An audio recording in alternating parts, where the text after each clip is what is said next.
എല്ലാവർക്കും നമസ്കാരം.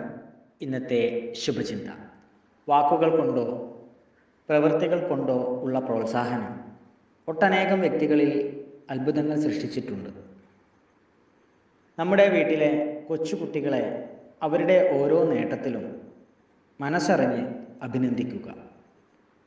അത് അവരിൽ ഉണ്ടാക്കുന്ന മാറ്റം അത്ഭുതാവഹമായിരിക്കും.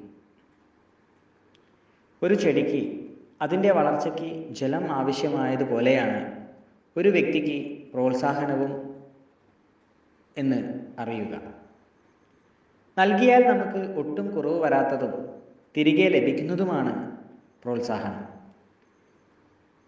നമ്മുടെ എഴുത്തുകാരെ, ഗായകരെ, അവരെയൊക്കെ അവരുടെ രചനകളിലും ആലാപനങ്ങളിലുമൊക്കെ ഒന്ന് പ്രോത്സാഹിപ്പിച്ചു നോക്കൂ. വലിയ നേട്ടങ്ങൾ ആ രംഗങ്ങളിൽ അവർക്ക് ഉണ്ടാകും എന്നുള്ളത് തീർച്ചയാണ്. എല്ലാവർക്കും നന്മകൾ ഉണ്ടാകട്ടെ.